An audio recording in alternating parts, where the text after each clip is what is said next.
এটা বৃহৎ যোগদান কাৰ্যসূচী আছে বেজেৰা মাইনৰিটি মৰ্চাৰ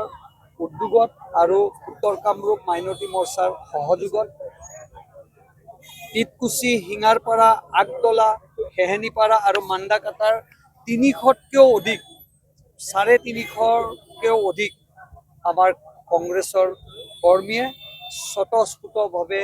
মাননীয় মুখ্যমন্ত্ৰী ডাঙৰীয়াৰ প্ৰতি মৰম আৰু অসমৰ প্ৰতি কৰা কামৰ ওপৰত বিশ্বাস কৰি আজি এক যোগদান কাৰ্যসূচী আছিল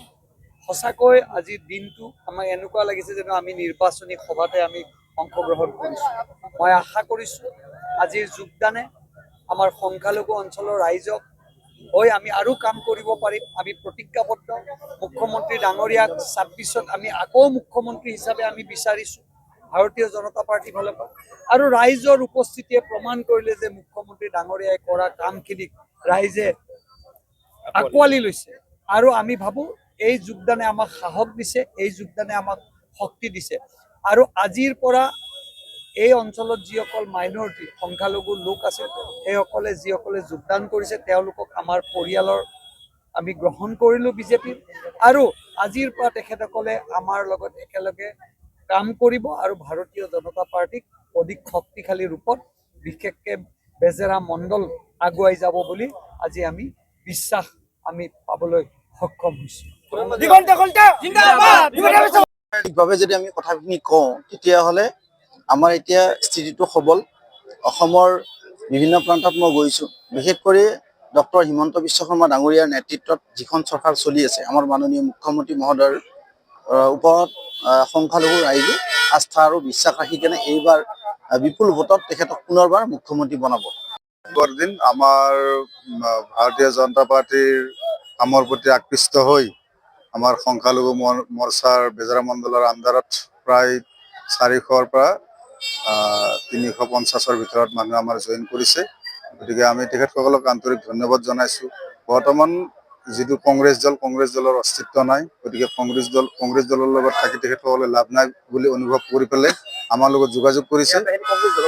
গোটেইখিনি আমাৰ ৪০০ মানুহ কংগ্ৰেছ দলৰ পৰা অহা গতিকে আমি তেওঁলোকক আন্তৰিক ধন্যবাদ জনাইছোঁ সংখ্যালঘু মৰ্চাৰ সকলোলৈকে আমি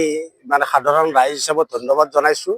আজিৰ এই যিটো বৃহৎ যোগদান কাৰ্যসূচী এই যোগদানৰ কাৰ্যসূচীত আমি বেজেৰা সংখ্যালঘু মৰ্চাৰ সভাপতি মহম্মদ আইজুল হক ডাঙৰীয়াক ইয়াৰ কৃতিত্ব দিব বিচাৰোঁ আৰু তেখেতৰ যিটো নেতৃত্ব তেখেতৰ যিটো দূৰদৰ্শিতা তেখেতে যি মানুহৰ প্ৰতি থকা যিটো আকৰ্ষণ সেইটোক আকৰ্ষিত হৈও কিছু মানুহ আজিৰ দলত মানে যোগদান কৰিছে আৰু দ্বিতীয় কথাটো হ'ল আমাৰ শক্তিশালী মুখ্যমন্ত্ৰী ডক্টৰ হিমন্ত বিশ্ব শৰ্মা ডাঙৰীয়াৰ প্ৰতি প্ৰত্যেক মানুহৰে মৰম প্ৰত্যেক মানুহৰে তেওঁৰ প্ৰতি থকা যিটো শ্ৰদ্ধা তেওঁ কাম কৰাৰ যিটো দক্ষতা এই দক্ষতাই আকৰ্ষিত হৈ দলে বলে আহি যোগদান কৰিলে আৰু এই যোগদান ইয়াতে সীমিত নহয় আৰু বাৰে বাৰে যোগদান হ'ব আৰু যিখিনি আমাৰ এতিয়াও তাৰমানে কংগ্ৰেছৰ প্ৰতি আছে সেইখিনিও তাৰমানে আহিবৰ কাৰণে আহিব আৰু মই ভাবোঁ তাৰমানে আমাৰ মোটামুটি বেজেৰা মণ্ডল যিখিনি কংগ্ৰেছ শূন্য হ'ব আৰু সেইখিনি আমাৰ বেজেৰা মণ্ডলৰ সংখ্যালঘু মৰ্চাৰ প্ৰতিও আস্থা আছে আৰু আমাৰ দলৰ প্ৰতিও আস্থা আছে আৰু বৰ্তমান আমাৰ যি বিধায়ক দিগন্ত কলিতা ডাঙৰীয়া তেখেতৰো এটা দক্ষতাপূৰ্ণ তেখেতৰ মানসিকতাৰ প্ৰতি মানুহ আকৰ্ষিত হৈছে